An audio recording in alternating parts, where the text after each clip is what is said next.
You know, Well, and this involves movies. I was watching there's one YouTuber I watch, and does always like 10 things you didn't know about certain like movies, like the production and stuff like that. yeah. Uh,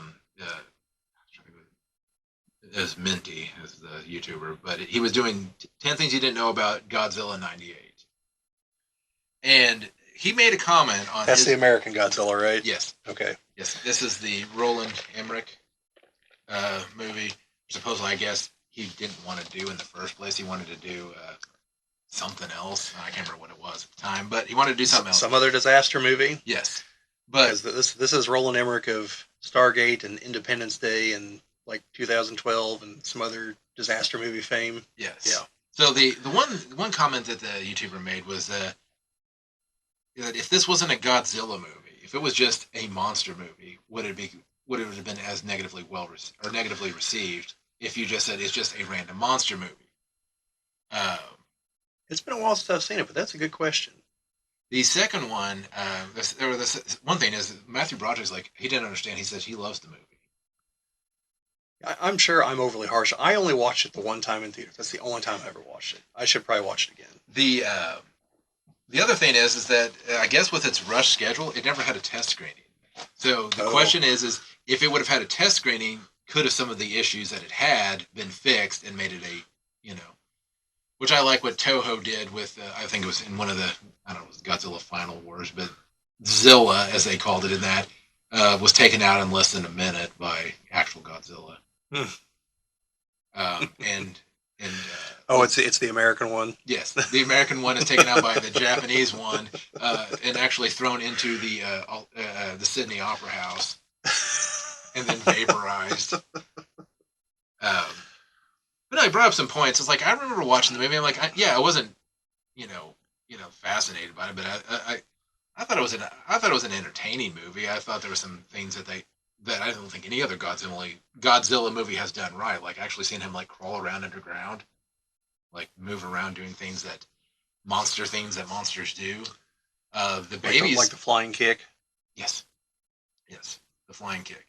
Uh, and at the end of the other comment he made was that the babies were too much just like the Velociraptors of Jurassic Park, and I think that's what they exactly were going for. But Have you watched the new Godzilla Kong movie yet? no, I haven't either. I was just curious if you had, if you what you thought of it. well, it's like I'd after I'd kind of like to see that. Hell, the supposedly last movie I went to go see in theaters, I think, was Dune 2, supposedly Part 2. it's fairly entertaining. It's I guess a better movie than the previous one, which that's why I haven't gone and watched it because the Godzilla Verse Con was. I don't think I liked Mecha Godzilla. I just don't think they knew what they were doing with the character. Like I don't even know why there were people in the movie because they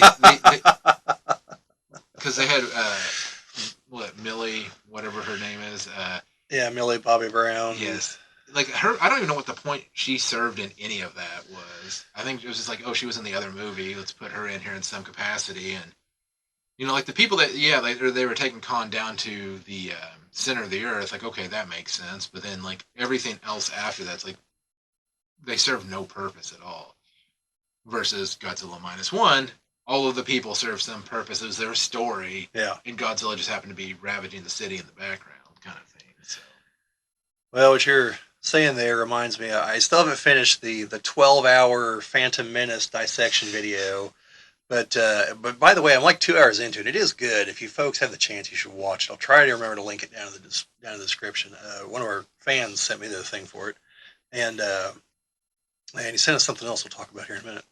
But there was a point where he got to talking about Jar Jar, and he had a proposal that I think he's right. I think it would have really helped Jar Jar's characterization.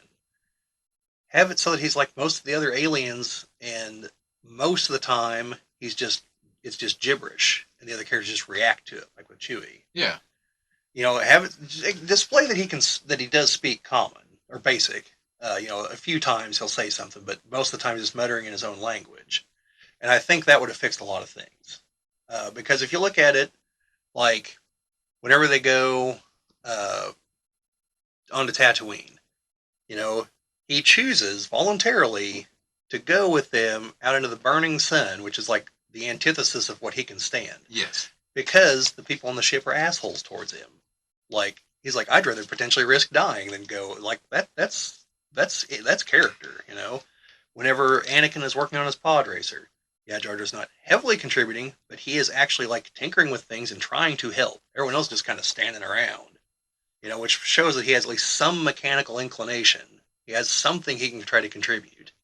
You know, like there's bits and pieces of character there. Like creating resistance between the couplers and himself. Yes.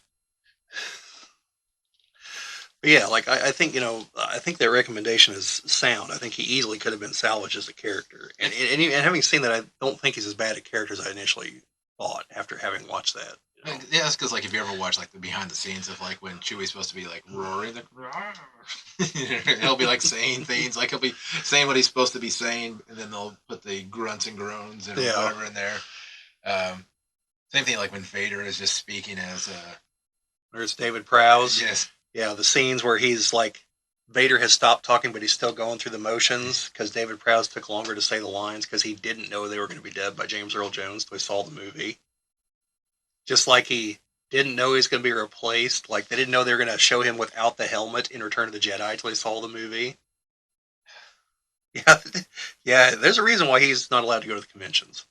He got super pissed because of that and like just started trash talking him endlessly. I think he even blew the end of Return of the Jedi publicly to some people once he saw that. I mean, it's understandable. I'd be pissed off, but yeah.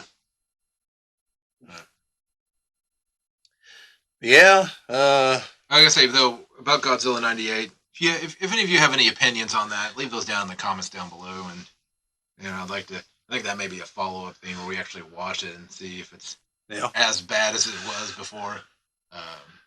Well, we're still got to follow through on your challenge of let's rewatch The Last Jedi and see if we can find anything positive about it. So that's the opposite one. Well, actually, the same. Is there positive about it? Though I just realized with Godzilla '98, the main, one of the two main songs one was done by Puff Daddy. That could be problematic. And it was Puff Daddy with Jimmy Page. Thank you for watching. This has been a Geek Cabal video, Echoes of a Whisper. This has been a clip from one of our podcasts. The link to the actual podcast this is from is in the description of the video if you want to see the entire thing, which we obviously encourage you to do. But otherwise, if you enjoyed what you saw, a thumbs up is always appreciated. Subscriptions and all the rest is definitely appreciated. Comments, as always. But just in general, thank you for watching. Hope you liked it. And check out the other videos we have here on the channel. See you later.